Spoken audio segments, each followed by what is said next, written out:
पालक समर कौतुक खड्ग चालक रक्षकम् क्षात्रनायक स्फूर्तिदायक कार्य साधक दक्षकम् गुरु प्रहर्षण कारकम् मम पुत्र सन्निभवालकम्। నమస్తే, జై శ్రీరామ్ అందరికీ. మేమైతే తిరుపతి స్టార్ట్ అయ్యాం. వీడు మా ఫ్రెండ్ సతీష్. ఏటీపీ నుంచి తాడిపత్రికి ఫస్ట్లో వెళ్ళి అక్కడి నుంచి వెళ్తున్నాం. ఎందుకంటే తాడిపత్రి నుంచి రెగ్యులర్గా ట్రైన్స్ ఉంటాయి. ఇక్కడ నుంచి 3 to 4 hours జర్నీ. మధ్యలో మా ఫ్రెండ్ భార్గవ్ కూడా జాయిన్ అయ్యాడు. రేణుగుంట దిగి మేము అక్కడి నుంచి తిరుపతికి బస్సులో వెళ్ళాం. ఇక్కడ నుంచి 20 minutes జర్నీ తిరుపతికి. బస్ టికెట్ కూడా 20 rupees ఇక్కడ నుంచి. మరి బస్ స్టాండ్ ఎదురుగా ఉన్న శ్రీనివాస నివాసంలో ఎస్ఎస్సి టోకెన్స్ ఇస్తున్నారు. అక్కడ టైమింగ్స్ తెలుసుకొని మేమైతే భోజనానికి వెళ్ళిపోయాం. మీరు ఎప్పుడు దర్శనం వెళ్ళాలనుకున్నా ఎస్టీడీ టోకెన్స్ ద్వారా వెళ్ళండి. ఎందుకంటే దర్శనం 6 to 8 hours అయిపోతుంది. మీరు సర్వదర్శనం వెళ్ళారంటే నియర్లీ 24 hours పడుతుంది. బస్ స్టాండ్ ఎదురుగా శ్రీనివాస నివాసం అని ఒకటి ఉంటుంది. అక్కడ కూడా ఎస్ఎస్సి టోకెన్స్ ఇస్తారు. ఎస్ఎస్సి టోకెన్స్ అయితే 3 places ఇస్తారు. ఒకటి రైల్వే స్టేషన్ దగ్గర ఉన్న విష్ణు నివాసం, మరి ఇక్కడ బస్ స్టాండ్ ఎదురుగా ఉన్న శ్రీనివాస నివాసం, ఇంకోటి అలిపిరి స్టెప్స్ దగ్గర ఇస్తారు. ఈ టైమింగ్స్ అయితే ఒక్కసారి చేంజ్ అవుతుంటాయి. నేను లాస్ట్ టైం వచ్చినప్పుడైతే ఆఫ్టర్నూన్ 2కి ఇచ్చారు, కానీ ఇప్పుడు వచ్చేప్పుడు ఈవినింగ్ 5కి ఇస్తున్నారు. అందుకే మీరు టైమింగ్ తెలుసుకొని వెళ్ళండి. ఇది ఇక్కడ శ్రీనివాసంలో అయితే ఎంటర్ అవ్వగానే లెఫ్ట్ సైడ్కి వెళ్తే ఒక బిల్డింగ్ ఉంటుంది. బిల్డింగ్ బ్యాక్ సైడ్ నుంచి ఎంట్రీ ఉంటుంది. మీరైతే ఎప్పుడు టికెట్స్ తీసుకోవాలనుకున్నా 3 to 4 hours ముందే ఉండండి. ఎందుకంటే క్రౌడ్ చాలా ఉంటుంది. మేము వెళ్ళేలోపు అప్పుడే 4 compartments ఫుల్ అయిపోయి లాస్ట్ కంపార్ట్మెంట్ ఉంది. కానీ మేము ఈవినింగ్ 5కి ఇస్తున్నారంటే మేము 2కి వెళ్ళాము. అంటే 3 hours ముందే ఉన్నాం. క్రౌడ్ అయితే బాగానే ఉన్నారు. 4కి అలా లైన్స్లోకి అయితే వదిలేరు.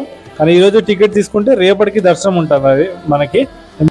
మేమైతే టికెట్ తీసుకుని అలిపిరి స్టెప్స్ దగ్గరికి అయితే వెళ్ళిపోయాం. అక్కడ పక్కనే లగేజ్ కౌంటర్ ఉంటుంది. అక్కడ లగేజ్ ఇచ్చేసి ఇక్కడ లగేజ్ ఇచ్చామంటే పైకి వస్తుంది మనము స్టెప్స్ ఎక్కేసరికి.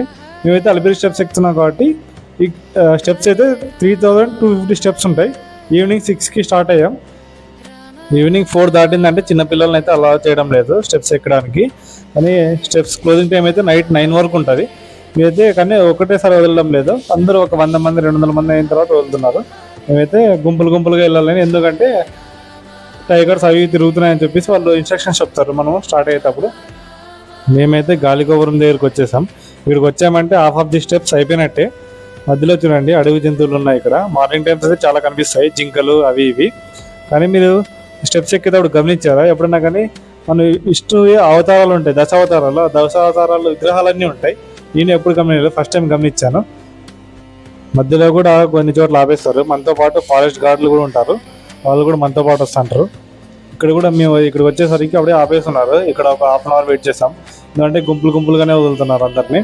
మధ్యలో చూడండి మన దశావతారాల్లో ఇదైతే కల్కి అవతారం, ఇదే ఫైనల్. నెక్స్ట్ టైం వచ్చినప్పుడు మీరు గమనియండి. మన ఫ్రెండ్స్ వస్తే మాత్రం తిరుపతి మాత్రం చాలా ఫన్ ఉంటుంది. మన మిడిల్ క్లాస్ వాళ్ళకి ట్రిప్ అంటే గుర్తొచ్చేది తిరుపతి. అది ఫ్రెండ్స్ వస్తే ఇంకా ఫన్ ఉంటుంది. ఇదైతే ఇంకా ఫైనల్ మెట్టు. మేమైతే నైట్ 8:30 అరౌండ్ అలా చేరుకున్నాం నైట్ తిరుమలకి. రూమ్స్ అడిగాం, దొరకలేదు. అందుకే లాకర్ తీసుకొని పడుకొని ఇంకా మార్నింగే కోనేరుకి వెళ్దామని స్టార్ట్ అయ్యాం. ఇక్కడ మార్నింగే లొకేషన్ చూడండి. తిరుపతి అసలు చాలా ప్లీజెంట్గా ఉంటుంది. ఇంకా కోనేరు టైమింగ్స్ కూడా తెలుసుకోండి. మార్నింగ్ 6 to 6కి స్టార్ట్ అవుతుంది కోనేరు అనేది. ఒకసారి ఓపెన్లో ఉంటుంది, ఒకసారి ఓపెన్లో ఉండదు. మేము బ్రహ్మోత్సవాల ముందు వెళ్ళాం కాబట్టి ఓపెన్లో ఉంది ఇదైతే. ఇంకా మేము అక్కడే కోనేరులో స్నానం చేసి ఇంకా టిఫిన్ చేయడానికి వెళ్ళిపోయాం. ఇక్కడైతే క్రౌడ్ చాలా ఉంది. మేము దసరా ముందు తర్వాత బ్రహ్మోత్సవాలు స్టార్ట్ అవుతాయని చెప్పి ముందే వెళ్ళాం. కానీ ఇప్పుడు కూడా క్రౌడ్ చాలా ఉంటుంది. తిరుపతిలో అయితే ఎప్పుడు ఎవర్ గ్రీన్ క్రౌడ్ అయితే వెళ్ళనే ఉంటుంది. తర్వాత ఇక్కడ breakfast timings and lunch timings ఇక్కడ పైన డిస్ప్లే చేస్తున్నారు, చూసేయండి ఒకసారి. మీరు కూడా ఇవి టైమింగ్స్ తెలుసుకొని వెళ్ళండి. ఎందుకంటే మధ్యలో ఒకసారి బ్రేక్ ఉంటుంది చూడండి. ఇక్కడ 4 to 5 PM వరకు బ్రేక్ ఉంటుంది. మరి డిన్నర్ 5 to 11 PM వరకు ఉంటుంది నైట్. మార్నింగ్ టిఫిన్ అయితే మాకు ఉప్మా పెట్టారు. ఇక్కడ ఏ తిన్నా రుచికరంగా ఉంటుంది, ఎందుకంటే ప్రసాదం కాబట్టి. ఇక దర్శనం అయితే మాకు 8 hours పట్టింది. మార్నింగ్ 10కి వెళ్ళాము, ఈవినింగ్ 3:30 4 అరౌండ్ 4కి వచ్చేసాం బయటికి. ఇంకా అలా షాపింగ్ చేసుకొని మేమైతే ఇంకా రిటర్న్ అయిపోయాం అనంతపూర్కి. ఇంకా నైట్ 11కి అయితే మా ట్రైన్ ఉంది. ఇంకా కింద బస్సుకి అయితే వచ్చేసాం. పైనుంచి బస్సు టికెట్ ప్రైస్ వచ్చేసి 90 rupees పైనుంచి కిందకి. ఇంతటితో మా ట్రిప్ అయితే ఎండ్ అయిపోయింది. Thank you for watching. Please like, share and subscribe. మీరు కూడా మీ ఫ్రెండ్స్తో వెళ్ళారు కదా, వాళ్ళని అయితే ఇక్కడ ట్యాగ్ చేసేయండి. బాయ్.